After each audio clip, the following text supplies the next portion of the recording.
ब्रह्मा जी की आज्ञा से दक्ष द्वारा मैथुनी सृष्टि का आरंभ। अपने पुत्र हर्षयों और सब लाशुरों की निवृत्ति मार्ग में भेजने के कारण दक्ष का नारद को शाप देना।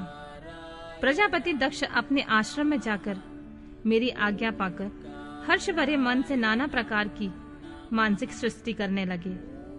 उस प्रजा सृष्टि को बढ़ती हुई न देखकर प्रजापति दक्ष ने अपने पिता मुझ ब्रह्मा से कहा, ब्राह्मण, तात, प्रजानाथ, प्रजा बढ़ नहीं रही है प्रभु। मैंने जितने जीवों की सृष्टि की थी वे सब उतने ही रह गए हैं प्रजानाथ। मैं क्या करूं? जिस उपाय से जीव अपने आप बढ़ने लगे हैं वह मुझे बताइए। तदनुसार मैं प्रजा की सृष्टि करूंगा, इसमें कोई संशय नहीं है। ब्रह्मा जी ने कहा, तात, प्रजापति दक्ष, मेरी उत्तम बात सुनो और उसके अनुसार कार्य करो। सुरश्रेष्ठ भगवान शिव तुम्हारा कल्याण करेंगे। प्रजेश, प्रजापति पजजन की जो परम सुंदरी पुत्री आसिकी है उसे तुम पत्नी के रूप में ग्रहण करो। स्त्री के साथ मैथुन धर्म का आश्रय ले तुम पुनः इस प्रजा सर्ग को बढ़ाओ। आसिक्री जैसी कामनी के गर्भ से बहुत सी संतानें उत्पन्न कर सकोगे। तदंतर मैथुन धर्म से प्रजा की उत्पत्ति करने के उद्देश्य से प्रजापति दक्ष ने मेरी आज्ञा के अनुसार वीरण प्रजापति की पुत्री के साथ विवाह किया। अपनी पत्नी वीरणी के गर्भ से प्रजापति दक्ष ने 10,000 पुत्र उत्पन्न किए जो हैश्रय कहलाए। मुने, वे सब के सब पुत्र समान धर्म का आचरण करने वाले हुए। पिता की भक्ति में तत्पर रहकर वे सदा वैदिक मार्ग पर ही चलते थे। एक समय पिता ने उन्हें प्रजा की सृष्टि करने का आदेश दिया। तात, तब वे सभी दक्षायण नामधारी पुत्र सृष्टि के उद्देश्य तपस्या करने के लिए पश्चिम दिशा की ओर गए। वहां नारायण सर नामक परम पावन तीर्थ है, जहां दिव्य सिंधु नदी का समुद्र का संगम हुआ है। उस तीर्थ जल का ही निकट से स्पर्श करते हुए अंतःकरण शुद्ध एवं ज्ञान से संपन्न हो गया। उस तीर्थ जल का निकट से ही स्पर्श करते हुए उनका अंतःकरण शुद्ध एवं ज्ञान से संपन्न हो गया। उनकी आंतरिक मल राशि धुल गई और वे परम हंस धर्म में स्थित हो गए। दक्ष के वे सभी पुत्र पिता के आदेश से बंधे हुए थे, अतः मन को सुस्थिर करके प्रजा की वृद्धि के लिए वहां तप करने लगे। वे सभी सत्पुरुषों में श्रेष्ठ थे।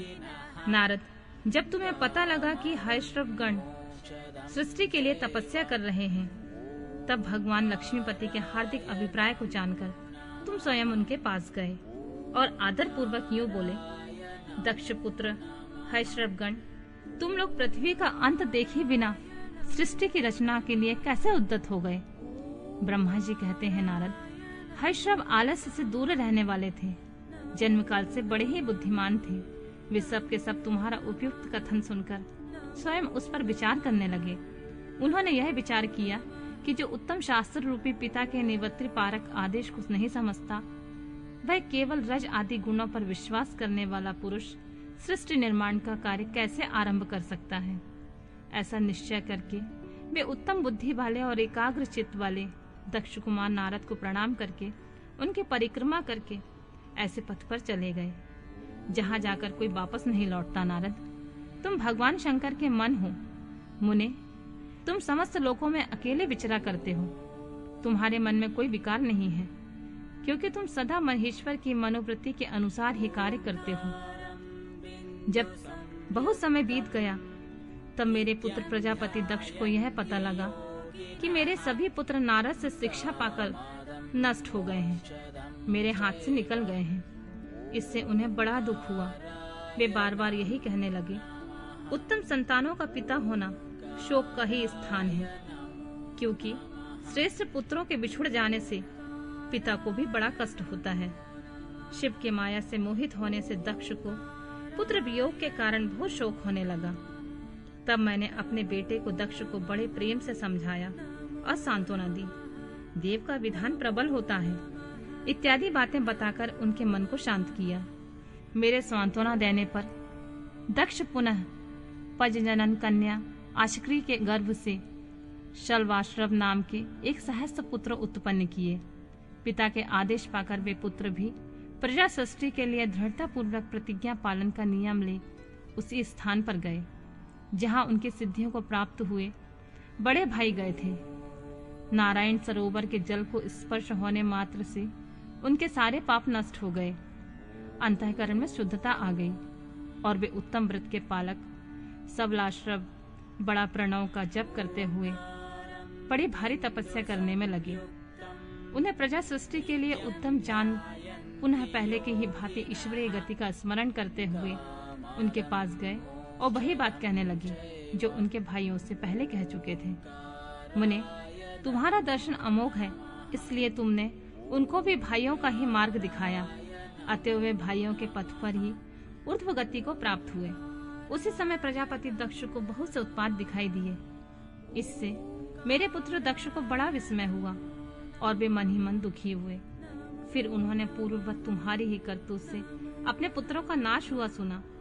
इससे उन्हें बड़ा आश्चर्य हुआ और वे पुत्र शोक से मूर्छित हो अत्यंत कष्ट का अनुभव करने लगे। फिर दक्ष ने तुम पर बड़ा क्रोध किया और कहा, वह नारद बड़ा दुष्ट है। देववश उसी समय तुम दक्ष पर अनुग्रह करने के लिए वहां पहुंचे। तुम्हें देखते ही शोभा युक्त से वेश दक्ष के ओठ रोज से फड़कने लगे। तुम्हें सामने पाकर वे धिक्कारने लगे और निंदा करने लगे। कहा, ओ नीच, तुमने यह क्या किया? तुमने झूठ मूठ साधुओं का बाना पहन रखा है। इसी के द्वारा ठग कर हमारे भोले भाले बालकों को जो तुमने भिक्षुओं का मार्ग दिखाया है, यह अच्छा नहीं किया। तुम निर्दय और शठ हो, इसलिए तुमने हमारे इन बालकों के जो अभी ऋषि ऋण, देव ऋण और पितृ ऋण से युक्त नहीं हो पाए थे, लोक और परलोक दोनों के श्रेय का नाश कर डाला। जो पुरुष इन तीनों ऋणों को उतारे बिना ही मोक्ष की इच्छा मन में लिए माता पिता को त्याग कर घर से निकल जाता है, वह सन्यासी हो जाता है, वह अधोगति को प्राप्त होता है। तुम निर्दय और बड़े निर्लज्ज हो, बच्चों की बुद्धि में भेद पैदा करने वाले हो और अपने श्रेयस को स्वयं ही नष्ट कर रहे हो। मूढ़मते, तुम भगवान विष्णु के पार्षदों में व्यर्थ ही घूमते फिरते हो। अधमाअधम तुमने बारंबार मेरा अमंगल किया है, अतः आज से तुम तीनों लोकों में विचरते हुए तुम्हारा पैर कहीं भी स्थिर नहीं रहेगा, अथवा कहीं भी तुम्हें ठहरने के लिए सुस्थिर ठोर ठिकाना नहीं मिलेगा। नारद, यद्यपि तुम साधु पुरुषों द्वारा सम्मानित हो, तथापि उस समय दक्ष ने शोकावश तुम्हें ऐसा शाप दिया, वे ईश्वर की इच्छा को नहीं समझ सके। शिव की माया ने उन्हें अत्यंत मोहित कर दिया था। मुने, तुमने इस शाप को चुपचाप ग्रहण कर लिया और अपने चित्त में विकार न आने दिया। यही ब्रह्म भाव है। ईश्वर कोटि के महात्मा पुरुष स्वयं शाप को मिटा देने में समर्थ होने पर भी उसे सह लेते हैं।